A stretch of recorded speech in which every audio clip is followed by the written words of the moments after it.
दोस्तों आज की इस वीडियो में हम बात करेंगे शक्ति पृथक्करण के सिद्धांत के बारे में। तो चलिए सबसे पहले बात करते हैं कि शक्ति पृथक्करण का मतलब क्या होता है। तो देखो, फ्रांस में लुई चौथे के निरंकुश शासन के अधीन स्वतंत्रता से दूर रहने के बाद मॉन्टेस्क्यू जब इंग्लैंड गया तब उसने ये महसूस किया कि वहाँ की जनता उन्मुक्त जीवन व्यतीत कर रही है। और मॉन्टेस्क्यू इसका कारण ये मानता था कि वहाँ शासन की कार्यपालिका, व्यवस्थापिका और न्यायपालिका संबंधी शक्तियाँ एक ही व्यक्ति या संस्था में निहित नहीं है।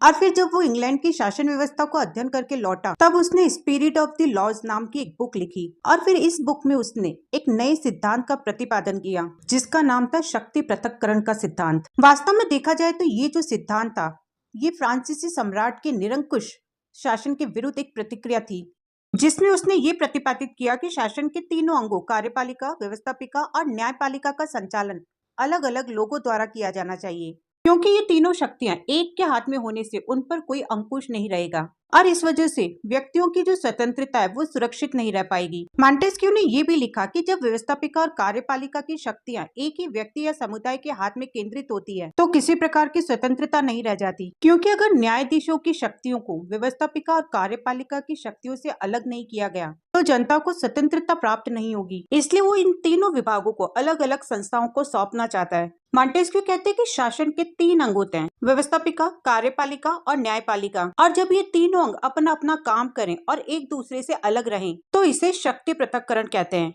जैसे व्यवस्थापिका कानून बनाने का काम करे, कार्यपालिका कानून का पालन कराए और न्यायपालिका उसके अनुसार न्याय दे, यही शक्ति पृथक्करण है। लेकिन मॉन्टेस्क्यू इन विभागों को असीमित अधिकार नहीं सौंपता, वो उन पर अंकुश भी रखना चाहता है और चाहता है कि इन विभागों में आपस में संपर्क बना रहना चाहिए। अब हम बात करते हैं शक्ति पृथक्करण के सिद्धांत के प्रमुख गुणों के बारे में। तो पहला गुण है शासन की निरंकुशता का भय नहीं। इस सिद्धांत की सबसे महत्वपूर्ण विशेषता ये है कि इसमें शासन के निरंकुश होने का भय नहीं रहता, क्योंकि शासन के निरंकुश होने की जो संभावनाएं होती हैं वो तब ज्यादा रहती है जब समस्त यानी सारी शक्तियां एक व्यक्ति के समूह में निहित होती है। जैसे मेडिसन के शब्दों में व्यवस्थापिका, कार्यपालिका और न्यायपालिका की सारी शक्तियां एक ही हाथों में केंद्रीकरण होना अत्याचार की दूसरी परिभाषा है। फिर चाहे वो एक व्यक्ति हो, कुछ व्यक्ति हो, चाहे पैतृक हो, खुद नियुक्त हो या फिर निर्वाचित हो।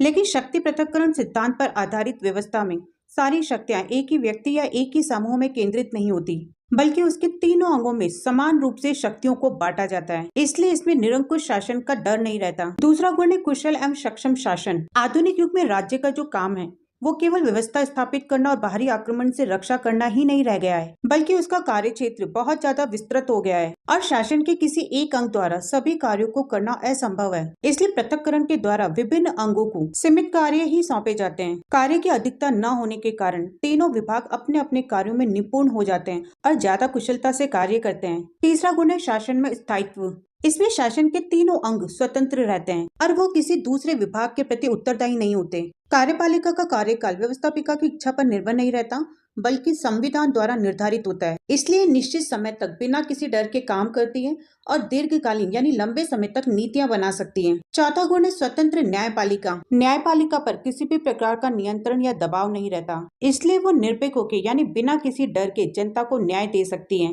लास्की के अनुसार कार्यपालिका से न्यायपालिका की पृथकता स्वतंत्रता के लिए आवश्यक है और शक्ति पृथक्करण सिद्धांत की सर्वोच्च उपयोगिता और अधिकतम मूल्य इस विशेषता में निहित है कि इस न्यायपालिका की स्वतंत्रता पर सर्वाधिक बल देता है। पांचवा गुण है श्रेष्ठ प्रतिभाओं की सेवाएं उपलब्ध। संसदीय व्यवस्था की तरह शक्ति पृथक्करण वाली व्यवस्था में भी ये जरूरी नहीं होता कि कार्यपालिका के सदस्य व्यवस्थापिका में से ही चुने जाएं। इसमें मुख्य कार्यपालिका अपने सहयोगी का चुनाव व्यवस्थापिका के बाहर से भी कर सकती है, जिससे देश को ऐसी प्रतिभाओं की सेवा भी उपलब्ध हो सकती है जो व्यवस्थापिका के चुनाव में भाग नहीं लेना चाहते। तो ये तो थे शक्ति पृथक्करण के गुण। अब हम बात करेंगे शक्ति पृथक्करण के दोषों के बारे में। हालांकि शक्ति पृथक्करण के बहुत सारे गुण हैं, लेकिन इसका अर्थ ये नहीं है कि वह दोष रहित सिद्धांत है। इसमें भी बहुत सारी कमियां हैं, जैसे अपूर्ण और अवैज्ञानिक सिद्धांत। मॉन्टेस्क्यू ने शासन के 3 प्रकार के काम और उनके आधार पर शासन के 3 अंगों के गठन को तो स्वीकार किया है, लेकिन इस पृथक्करण से उत्पन्न होने वाली समस्याओं का समाधान प्रस्तुत नहीं किया। इसलिए ये सिद्धांत अधूरा है और इसके अलावा उसके द्वारा किया गया शासन के अंगों का वर्गीकरण भी अवैज्ञानिक है। दूसरा दोष है विभिन्न विभागों में परस्पर संघर्ष की संभावना।